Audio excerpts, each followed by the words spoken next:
September 14, 2022. Newark, New Jersey. A construction crew working on the redevelopment of a former social club on 8th Avenue in the Ironbound district made a discovery that would reopen one of the most disturbing cold cases in organized crime history. The building had stood since 1923, serving various purposes over the decades.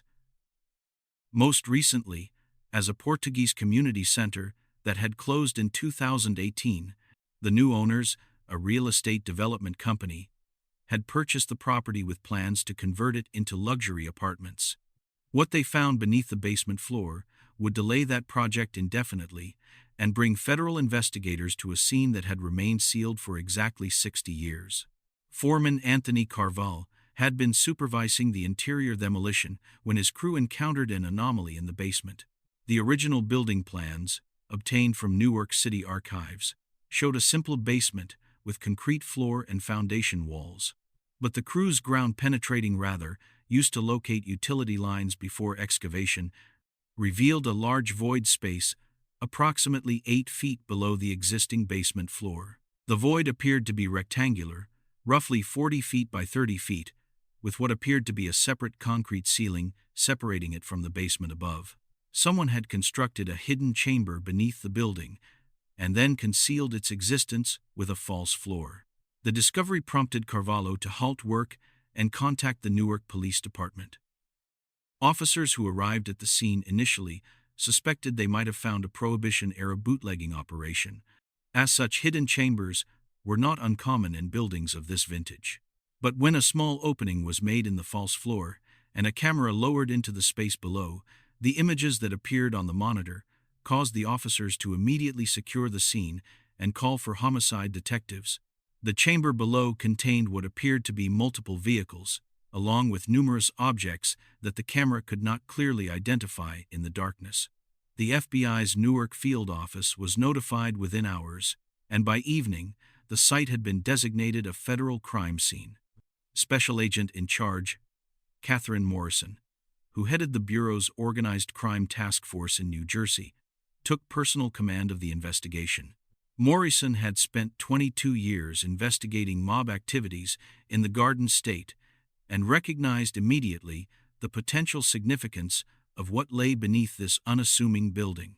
The Ironbound district had once been the heart of Newark's Italian-American community, and the address on 8th Avenue appeared in numerous historical FBI surveillance reports from the 1950s and 60s. The excavation of the hidden chamber required careful planning and execution. Structural engineers determined that the false floor could be safely removed in sections without compromising the building above. Portable lighting and ventilation systems were installed to allow investigators to work safely in the underground space. When the first section of false floor was lifted away on September 16th, the scale of what lay below became horrifyingly clear. The chamber contained not 1 or 2 vehicles, but 7 automobiles, all of them appearing to date from the early 1960s, arranged in 2 rough rows, as if in some macabre underground parking garage. The vehicles were covered in decades of dust and showed the effects of 60 years in the sealed environment, but they remained remarkably preserved. The stable temperature and humidity of the underground chamber had prevented the severe deterioration that would have occurred in an exposed location. FBI forensic specialists identified the automobiles as they were photographed and cataloged. There were 4 Cadillacs, including a 1962 Fleetwood 60 Special and a 1961 Sedan DeVille. There were also 2 Lincoln Continentals and a Chrysler Imperial, all dating from 1961 or 1962. These were not ordinary cars. They were the vehicles of men who had money and status. But it was not the cars themselves that made this discovery so significant. As investigators carefully documented the scene, they found human remains scattered throughout the chamber. Some were inside the vehicles, slumped in seats, or lying across back benches. Others were on the concrete floor between and around the automobiles. The preliminary count suggested at least a dozen sets of remains, though the precise number would require careful forensic analysis.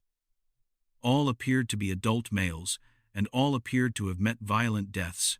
Bullet holes were visible in several of the vehicle windows and body panels. Shell casings littered the floor. Dr. Robert Tanaka, the forensic anthropologist brought in to supervise the recovery of the remains, described the scene as unlike anything he had encountered in 30 years of work. The bodies had decomposed completely to skeletal remains in the sealed environment. But the absence of insects and the stable conditions had preserved many associated artifacts. Clothing remnants, jewelry, watches, wallets, and other personal effects remained with the remains, potentially allowing for identification. The positioning of the bodies suggested that some had been killed inside their vehicles, while others had been shot while attempting to flee. This had been a massacre. The chamber itself appeared to have been purpose-built for concealment. The walls were constructed of reinforced concrete, approximately 18 inches thick, with no windows or openings other than what appeared to be a ventilation shaft that had been sealed from above. The entrance had originally been through a heavy steel door accessed from a staircase, but both the door and staircase had been filled with concrete at some point after the bodies and vehicles were placed inside. Whoever had constructed this tomb had intended for it never to be found. For 60 years, they had succeeded. Historical research, conducted in parallel with the forensic investigation, began to piece together the building's history. Records showed that the property at this address had been owned from 1947 to 1973 by a holding company called Roma Investments LLC. The company's registered agent was a Newark attorney named Paul Giordano, who had died in 1989. Giordano had represented numerous clients with alleged connections to organized crime during his career, though he was never charged with any crime. The building had operated as the Roma Social Club during the years of Roma Investments ownership, a private membership organization that hosted card games, social events, and meetings.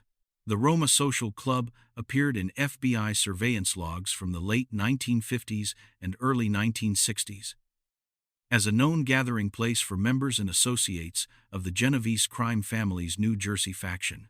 Agents had photographed license plates of vehicles parked outside the club on numerous occasions, identifying the owners as individuals suspected of involvement in gambling, loan sharking, and labor racketeering.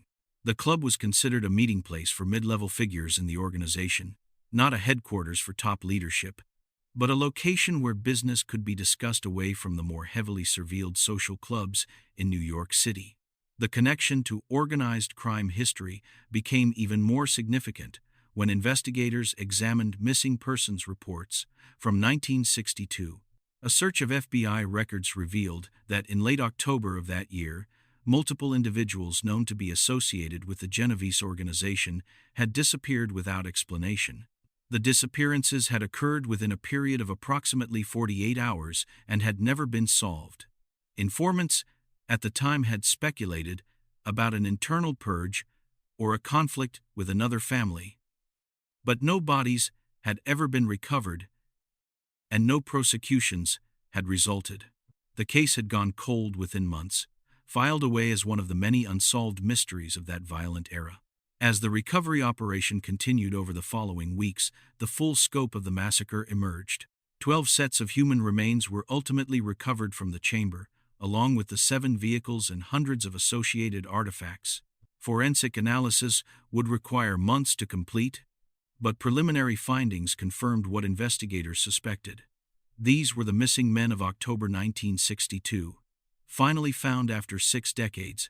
They had been lured to a meeting at the Roma Social Club, executed, and entombed beneath the building that had served as the site of their murder.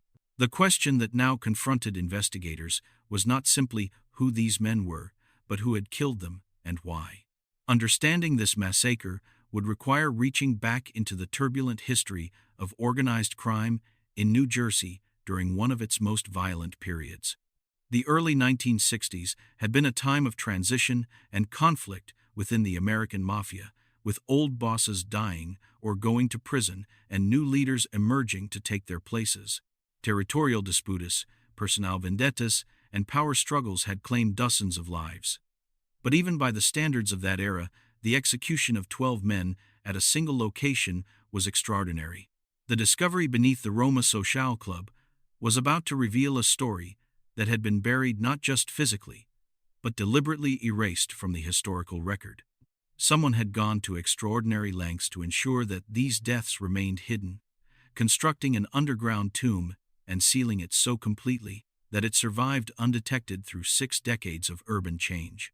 The perpetrators of this crime were almost certainly dead themselves by 2022, beyond the reach of earthly justice. But the truth of what had happened could finally be told, and the victims could finally be named. Special Agent Morrison understood that this investigation would require not just forensic science, but historical detective work. She assembled a team that included not only FBI agents and forensic specialists, but also historians and researchers who specialized in the organized crime era of the mid-20th century. The answers to what had happened in October of 1962 lay not just in the physical evidence recovered from the chamber, but in the records, the recollections, and the patterns of violence that had characterized that period. The Roma Social Club had kept it secret for 60 years. Now, finally, it was time for that secret to be revealed. The media attention that followed the discovery was immediate and intense. News of 12 bodies found beneath a former mob social club captured headlines across the country, reviving public fascination with the organized crime era that had produced figures like Vito Genovese, Carlo Gambino, and Sam Giancana. Journalists descended on the ironbound district, interviewing elderly residents who remembered the Roma Social Club from their youth and speculating about what had transpired in its basement. The FBI released few details initially, but the scope of the discovery was impossible to conceal. This was not a single murder but a mass execution, an event without precedent in the annals of organized crime. The sealed chamber beneath 8th Avenue was about to force a re-examination of one of the darkest episodes in the history of organized crime in America. 12 men had gathered for what they believed was a routine meeting. None of them had left alive. Their vehicles had become their coffins, and the social club had become their tomb. What had brought them together on that October night, and who had decided they would never leave, were questions that would require reconstructing a world that had largely vanished. But the evidence was there, preserved in that underground chamber, waiting to tell its story to anyone patient enough to listen. Before we continue with this investigation, make sure you are subscribed to this channel and hit that notification bell. What happened in October of 1962 involves the Genovese crime family's New Jersey faction, a power struggle that erupted in coordinated violence, and 12 men who vanished without a trace after attending what they believed was a routine meeting. The Roma Social Club kept its terrible secret for 6 decades, an underground chamber containing 7 luxury automobiles and the remains of a dozen victims who had been executed and entombed beneath the building where they died. By the end of this story, you will understand how ambition led to massacre, how silence preserved the secret, and how modern forensic science finally brought the truth into the light. The 12 men who died in the Roma Social Club basement represented a cross-section of the Genovese crime family's New Jersey operations in 1962. They ranged in age from 28 to 56, and their roles within the organization varied from low-level soldiers to experienced capos. What united them, besides their violent deaths, was their connection to a faction within the family that had been growing increasingly powerful during the late 1950s and early 60s. They were men who had aligned themselves with a rising figure in the organization, and that alignment had cost them everything. The oldest of the victims was Salvatore Anthony Russo, 56 years old at the time of his death. Russo had been involved in organized crime since the 1930s, starting as an enforcer during Prohibition and rising to become a capo overseeing gambling operations in Essex County. He stood 5 feet 8 inches tall and weighed approximately 200 pounds, with a distinctive scar on his left cheek from a knife fight in his youth. Russo was known within the organization as a man who commanded respect through experience rather than violence, a diplomat who preferred negotiation to confrontation. His presence at the meeting suggested that serious business was being discussed. Domenic Joseph Calabrese, 49, was Russo's close associate and the nominal owner of several legitimate businesses that served as fronts for family operations. Calabrese ran a trucking company and a waste management firm, both of which provided cover for loan sharking and labor racketeering activities. He was a heavy-set man, 6 feet tall and nearly 250 pounds, known for his expensive taste in clothes and automobiles. The 1962 Cadillac Fleetwood 60 Special, found in the chamber, was registered in his name. Calabrese had a wife and 4 children who never learned what happened to him. Anthony Michael Ferrante, 43, controlled gambling operations in Hudson County, running a network of bookmakers and numbers runners that generated substantial revenue for the organization. Ferrante was considered one of the most capable earners in the New Jersey faction, consistently delivering profits regardless of law enforcement pressure. He was a tall, thin man with prematurely gray hair and a nervous energy that those who knew him found either charming or exhausting, depending on their relationship. Ferrante had been groomed for advancement within the family and was considered a likely candidate for elevation to capo. Joseph Paul Benedetto, 41, served as an enforcer and debt collector for the family's loan sharking operations. He was a physically imposing man, 6 feet 2 inches tall and solidly built, with a reputation for violence that he had earned through numerous assaults and at least 2 murders that were never prosecuted. Benedetto was feared rather than respected, a blunt instrument used when more subtle approaches failed. His presence at the meeting suggested that the business being discussed might require his particular skills, or that he served as security for the more senior figures in attendance. Michael Vincent Gallo, 39, was a rising star within the organization, known for his intelligence and ambition. Gallo had attended 2 years of college before dropping out to pursue more lucrative opportunities in the family business. He specialized in white-collar schemes, including securities fraud and insurance scams that generated significant profits with less risk than traditional criminal enterprises. Gallo represented a new generation of mobster, more sophisticated and less reliant on pure violence than his predecessors. He drove a 1961 Lincoln Continental and dressed more like a Wall Street broker than a gangster. Robert James Marino, 37, managed the family's interests in several Newark taverns and nightclubs that served as fronts for gambling operations. Marino was a gregarious man who genuinely enjoyed the social aspects of his work, hosting card games and building relationships with customers who became clients for other family services. He was married with 2 young sons and was known within his neighborhood as a generous man who helped families in need. That generosity was funded by criminal enterprise, but those who benefited rarely questioned its source. Thomas Anthony Riso, 35, worked as a driver and bodyguard for senior members of the organization. He was a quiet man, competent, and reliable, who had proven his loyalty through years of service without complaint. Rizzo's role was to be invisible when not needed and immediately available when required.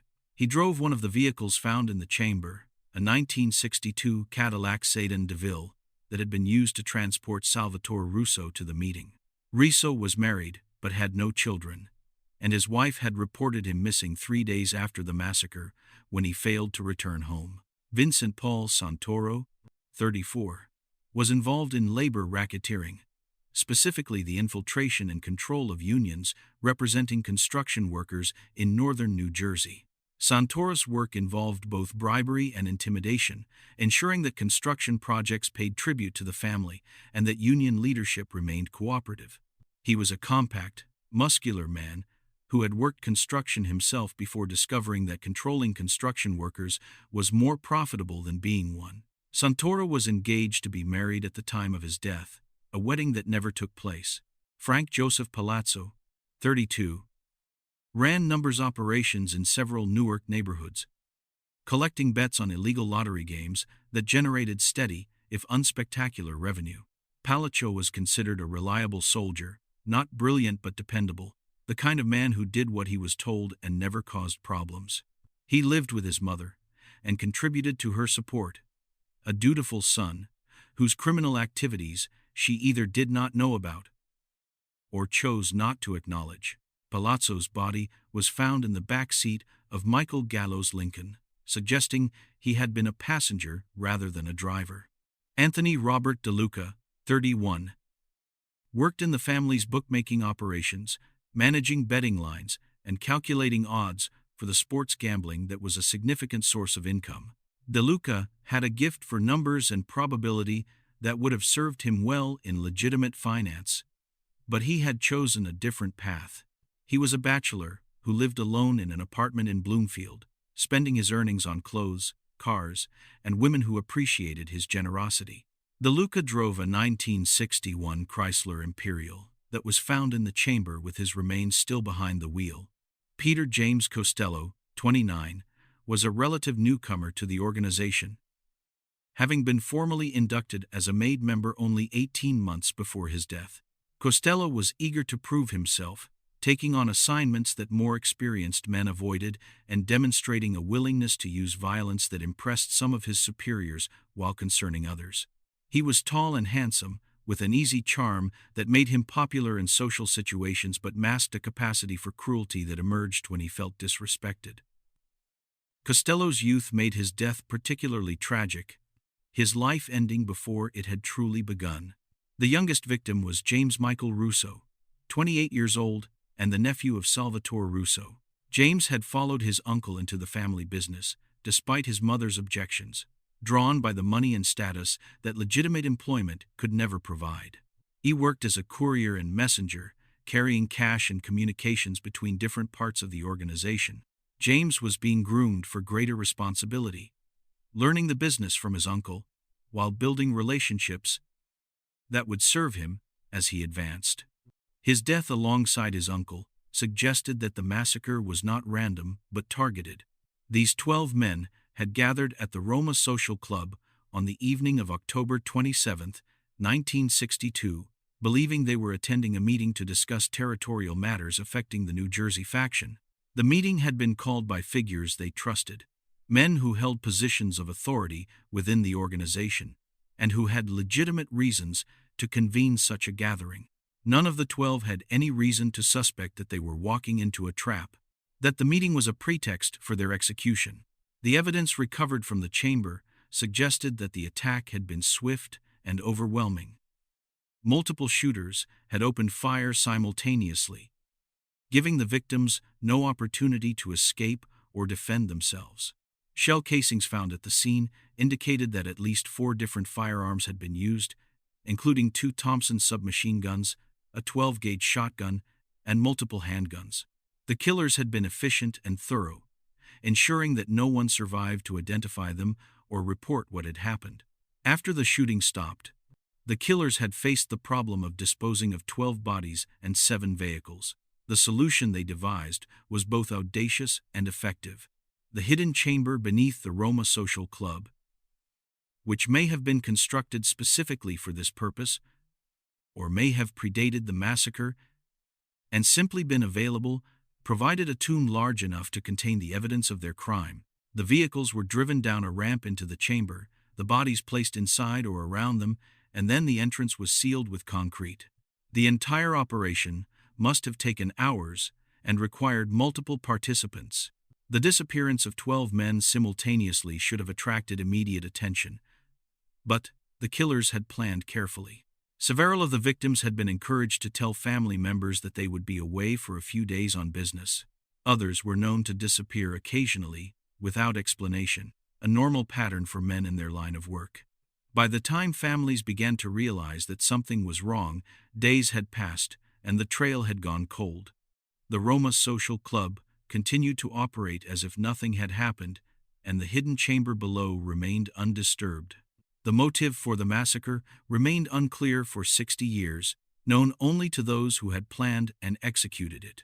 But the investigation that followed the 2022 discovery would eventually piece together the political dynamics within the Genovese organization that had led to this extraordinary act of violence.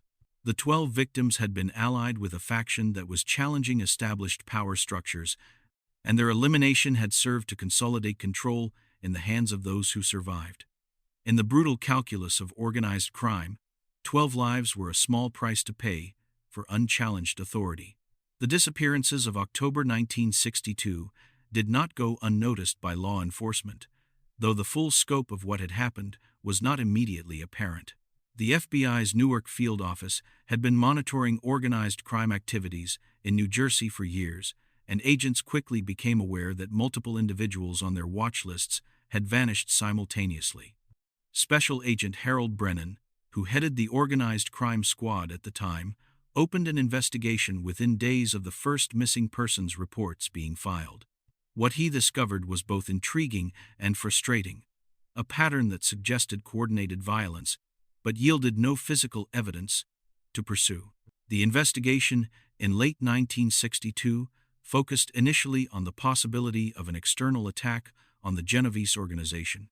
Tensions had been running high between the five families of New York following the Appalachian Meeting debacle of 1957, and territorial disputes over gambling and narcotics trafficking had resulted in numerous murders.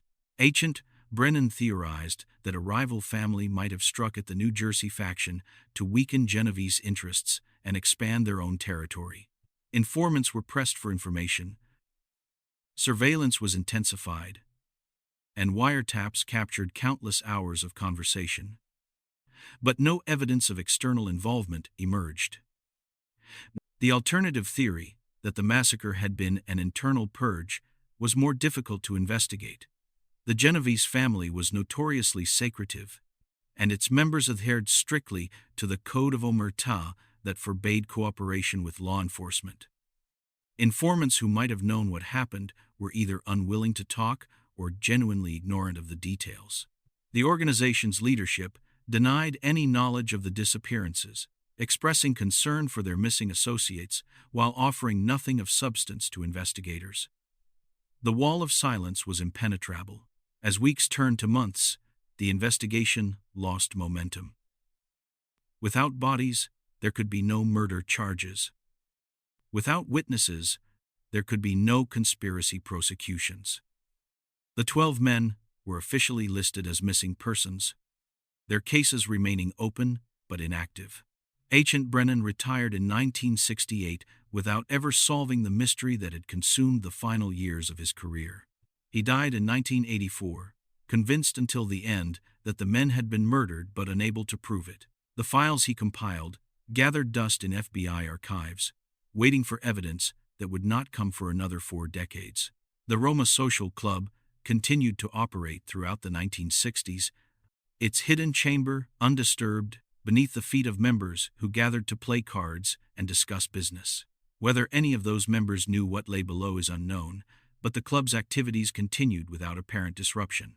The building changed little during this period, its basement used for storage, and its upper floors hosting the social functions that gave the club its legitimate appearance. The secret of what had happened in October 1962 remained buried, both literally and figuratively. The families of the victims were left to construct their own explanations for the disappearances. Some chose to believe that their husbands, fathers, and sons had fled to escape legal troubles or personal problems, starting new lives somewhere far away. Others suspected the truth, but had no way to confirm it and no one to whom they could turn for answers. The wives who remained were supported by the organization, receiving monthly payments that ensured their silence and their loyalty. Asking too many questions was discouraged, and most learned not to ask at all. The 1970s brought significant changes to organized crime in New Jersey. The RICO Act, passed in 1970, gave federal prosecutors powerful new tools to attack criminal organizations as enterprises rather than pursuing individual crimes. The FBI intensified its focus on the mafia, developing informants and building cases that would eventually bring down numerous family leaders. The Genovese organization adapted to this pressure, becoming more cautious and more sophisticated in its operations. The men who had planned and executed the 1962 massacre grew older, some rising to positions of greater power within the family, while others faded into obscurity. The Roma Social Club closed in 1973 when Roma Investments LLC sold the property to a new owner, who converted it to a different use.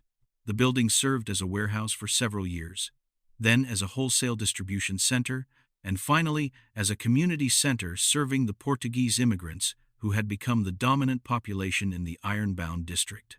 Through all these changes, no one discovered the hidden chamber below. The false floor in the basement was indistinguishable from the original construction, and no one had any reason to look beneath it. By the 1980s, most of the principals involved in the 1962 massacre had died. Natural causes, prison, and the ordinary violence of their profession had claimed the lives of those who knew what had happened that October night.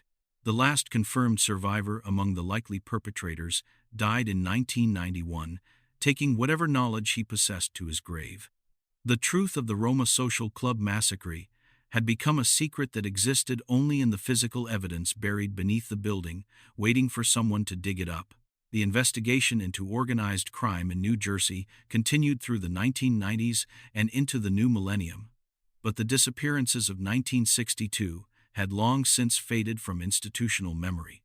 New agents pursuing new cases had no reason to revisit a 60-year-old mystery with no new leads and no living witnesses. The files remained in archives, occasionally accessed by historians or researchers studying the history of organized crime, but generating no investigative activity. The case was cold in every sense of the word. The ironbound district transformed dramatically during the decades that the Roma Social Club's secret remained hidden. The Italian-American community that had once dominated the neighborhood dispersed to the suburbs, replaced by successive waves of Portuguese, Spanish, and Brazilian immigrants who built new lives in the old buildings. The street where the social club had operated became lined with restaurants, bakeries, and shops catering to the new residents. The building that had housed the club blended into this changing landscape, its history forgotten by all but a few elderly residents who remembered a different era. The 2008 financial crises and subsequent recession had significant effects on real estate development in Newark, delaying projects that might otherwise have uncovered the chamber sooner. The building that had housed the Roma Social Club was sold several times during this period, each new owner making minimal changes to the structure while hoping for better economic conditions.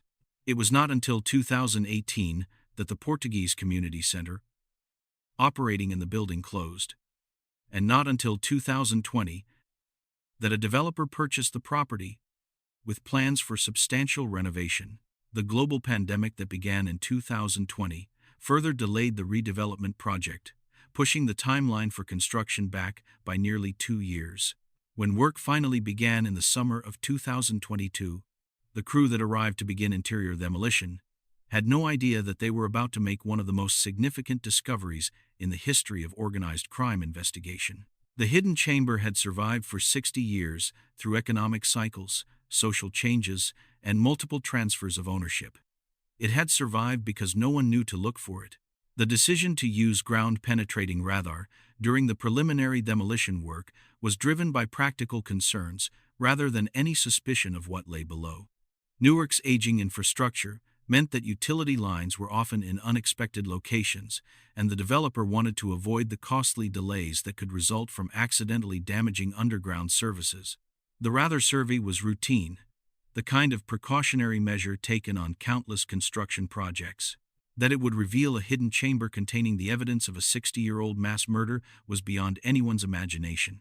Forensic technology had advanced dramatically since 1962, giving investigators tools that their predecessors could not have imagined. DNA analysis could identify remains even when no tissue survived, extracting genetic material from bones that had been sealed in the chamber for 6 decades. Ballistic analysis could match shell casings to specific weapons and determine the sequence of shots fired. Digital reconstruction could model the crime scene in 3 dimensions, allowing investigators to understand exactly how the massacre had unfolded. The secrets that had been so effectively hidden in 1962 could finally be uncovered. The historical context of the massacre also came into sharper focus as investigators examined records that had not been available to their predecessors. Documents declassified under various Freedom of Information requests revealed the extent of FBI surveillance of the Genovese organization during the early 1960s. Wiretap transcripts, surveillance photographs, and informant reports provided a detailed picture of the political dynamics within the family during the period leading up to the massacre. While these records did not identify the killers directly, they illuminated the motives and circumstances that had made such violence possible. The families of the victims, or what remained of them after 60 years, were contacted as the investigation progressed. Many of the wives had died without ever learning what happened to their husbands. Children who had been young in 1962 were now in their 60s and 70s, having lived entire lives in the shadow of an unresolved mystery. For them, the discovery beneath the Roma Social Club brought not just answers, but a complex mix of emotions that included grief, anger, and relief. The uncertainty that had haunted them for decades was finally replaced by terrible certainty. The passage of 60 years had transformed the legal landscape as thoroughly as it had transformed the physical one. All of the likely perpetrators were dead, beyond the reach of prosecution. The statute of limitations for most crimes had long since expired, and even murder charges would be impossible to pursue without living defendants. The investigation that followed the discovery was thus an exercise in historical reconstruction rather than criminal prosecution. Its goal was not justice in the legal sense, but truth, the documentation of what had happened and why for the historical record. The FBI established a dedicated task force to investigate the Roma Social Club massacre, drawing on expertise from multiple disciplines. Forensic anthropologists worked to identify the remains and determine causes of death. Historians researched the organizational dynamics of the Genovese family during the relevant period. Analysts reviewed decades of accumulated intelligence to identify patterns and connections that might explain the massacre. The investigation was both a crime scene examination and an archaeological excavation, recovering not just physical evidence, but the history of a vanished world. The reconstruction that emerged from this investigation would reveal a story of ambition, betrayal, and ruthless power politics within one of America's most powerful criminal organizations. The 12 men who died in the Roma Social Club had been eliminated not by enemies, but by allies, not in the heat of conflict, but through cold calculation. Their deaths had served a purpose that transcended personal vendettas, consolidating power in the hands of those who survived and shaping the future of organized crime in New Jersey for decades to come. Understanding why they died required understanding the world in which they lived, a world of loyalty and treachery, of rules and their violations, of power sought and power preserved at any cost. The forensic examination of the remains recovered from the hidden chamber required months of painstaking work. Dr. Robert Tanaka and his team at the FBI laboratory systematically analyzed each set of remains, extracting DNA samples from bone material and comparing them against genealogical databases that had not existed in 1962. The process was complicated by the passage of time and the commingling of remains in the confined space, but modern techniques proved equal to the challenge. By February of 2023, all 12 victims had been positively identified, their names confirmed through genetic matching with descendants who had submitted samples for comparison. The causes of death were consistent across all 12 victims. Each had suffered multiple gunshot wounds, with the locations and trajectories suggesting that they had been caught in a crossfire from multiple shooters positioned around the chamber. Several victims showed evidence of having been shot while seated in vehicles, the bullets passing through windows and body panels to reach their targets. Others had been hit while apparently attempting to flee, struck down before they could reach the sealed entrance. The attack had been coordinated and overwhelming, leaving no survivors to report what had happened. Ballistic analysis of the hundreds of shell casings recovered from the chamber confirmed the use of at least 4 distinct weapons. 2 Thompson submachine guns had fired the majority of the rounds, their distinctive .45 caliber casings scattered throughout the space. A 12-gauge shotgun had been used at close range on several victims, leaving devastating wounds that suggested the shooter had been ensuring that no one survived. Multiple handguns, including at least 2 .38 caliber revolvers and a .45 caliber automatic, had also been employed. The killers had come heavily armed and prepared for a massacre. The vehicles recovered from the chamber provided additional evidence of the victim's status and the planning that had gone into the attack. The 1962 Cadillac Fleetwood 60 Special, registered to Dominic Calabrese, had a base price of over $6,000, the equivalent of nearly $60,000 in 2022 money. The Lincoln Continentals and Chrysler Imperial were similarly expensive, automobiles that announced their owner's success and importance. These men had driven to the Roma Social Club in vehicles that proclaimed their status, never imagining that those vehicles would become their coffins. Personal effects recovered from the remains and vehicles provided poignant evidence of lives interrupted. Watches had stopped at various times on the evening of October 27th, their mechanisms failing as the massacre unfolded. Wallets contained identification cards, family photographs, and cash that had remained untouched for 60 years. Wedding rings and religious medals spoke to relationships and beliefs that had ended in that underground chamber. Each artifact told part of a story, fragments that together formed a picture of 12 men who had no idea that October 27, 1962, would be their last day on Earth. The investigation into who had ordered the massacre drew on historical records, declassified FBI documents, and the institutional knowledge accumulated over decades of organized crime investigation. The emerging picture suggested that the 12 victims had been aligned with a faction within the Genovese family that was challenging the established leadership structure. Tensions had been building throughout 1962 over control of lucrative gambling and labor racketeering operations in New Jersey. The massacre had been a decisive strike intended to eliminate the challenging faction and consolidate power in the hands of those who remained. The likely architect of the massacre was identified as Angelo Coppola, a senior figure in the Genovese organization who had died of natural causes in 1987. Coppola had been engaged in a power struggle with Salvatore Russo, the oldest of the victims, over control of the New Jersey faction. By eliminating Russo and his key supporters in a single coordinated strike, Coppola had removed all opposition to his authority. The meeting at the Roma Social Club had been called under false pretenses, with Coppola's representatives assuring the victims that they were gathering to discuss a peaceful resolution of their differences.